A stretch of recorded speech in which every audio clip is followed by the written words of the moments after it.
Okay, now we're going to take a look at a new object that's available within View, which is the MetaCloud. Now, MetaClouds have to be used with spectral atmospheres. So I'm going to load in right now just a basic atmosphere.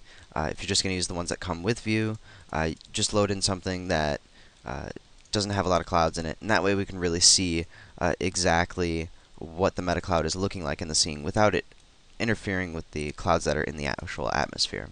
So let's go in, and first thing we'll notice is that we can either load in a random MetaCloud by clicking the left mouse button, or if we click the right mouse button, we can actually take the MetaCloud model library. And right now, my library only has one cloud in it. I'm sure yours has more, but I'm just going to load in this one that I have right now.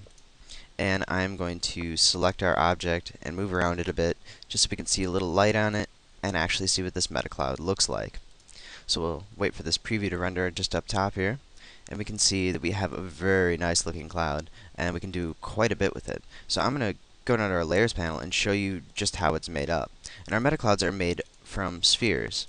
And now within a MetaCloud you cannot copy a sphere and paste it. So these individual spheres we cannot copy and paste. But what we can do is copy and paste the whole MetaCloud. So if I wanted to, I could copy and paste and make another MetaCloud that will blend together with the existing one. And now we'll just wait a sec for it to update up in the thumb preview, and now we can see we have two clouds connected. But what we can also do is we can still edit our specific spheres within each one of the MetaClouds. So we can make them larger, we can move them around if we want, and there's quite a bit we can do with it to make some really neat looking clouds that add a lot more to your scene.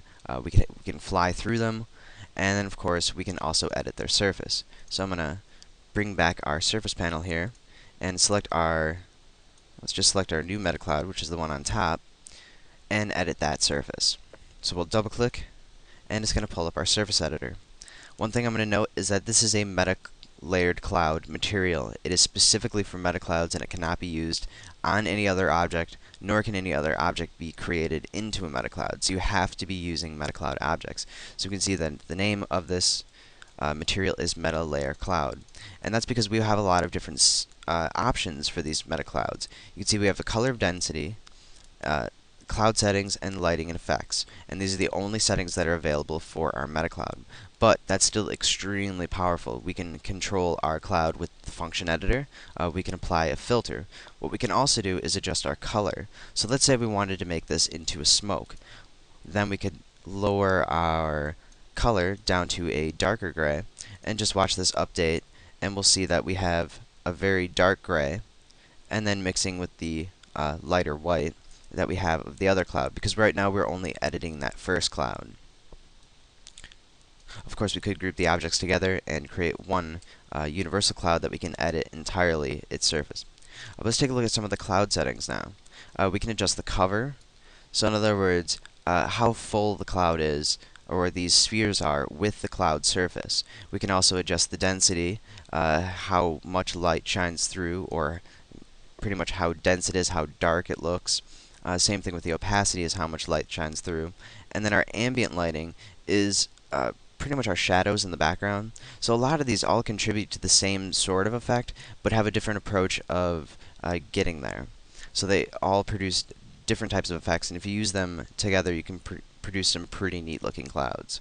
So I'm going to increase our ambient lighting, and we'll see that we have very light looking clouds now. Even though it has that dark surface, we can still see through it, and overall there's a lot less depth to it because of the ambient lighting has increased so much. If we decrease it all the way, what's going to happen is we're going to get some very dark looking shadows and a lot of contrast between the cloud and the actual shadows. So if we change our color back to, let's go back to a white, and now take a look with that lower ambient lighting, because we have some very dark shadows in there. So it may not be the most realistic looking cloud with decreased ambient lighting, but we do have a lot of control over this. What we also have is the ability to adjust our God rays. Now, God rays are built into the actual spectral atmosphere model, and you need to have them checked on if you're going to be using them. But God rays work by the cloud blocking out light, blocking out the sun, and allowing rays to shine through certain areas. So then we can have some really neat looking light rays being cast through the clouds from our actual spectral model and from the actual MetaCloud itself. We can also adjust the details, the scaling, the roughness of our cloud, variations, and how uniform the cloud is. So we have a lot of different options to be editing these MetaClouds. And then of course under lighting, we have the lighting model as internal shadows. We can also cast shadows with this cloud, and that way it's casting shadows onto our objects, and we have a lot more control that way. We can also adjust the origin of the material and the velocity of the material's origin. We also have more global transformations we can add to it, which are turbulence, rotation, and cycling, which are native to View 5, so you should be familiar with those. And if you're not, you can go in and just sort of play around with them and see how they affect this specific type of model. So there's a lot we can do with MetaClouds, and we can just go in and actually select specific objects, and then of course you can save them to the cloud library if you want to use them later. So it's a very cool new tool, but you do need to make sure that you have a spectral atmosphere for these MetaClouds, otherwise they will not work. But they are definitely a fantastic addition to View 6.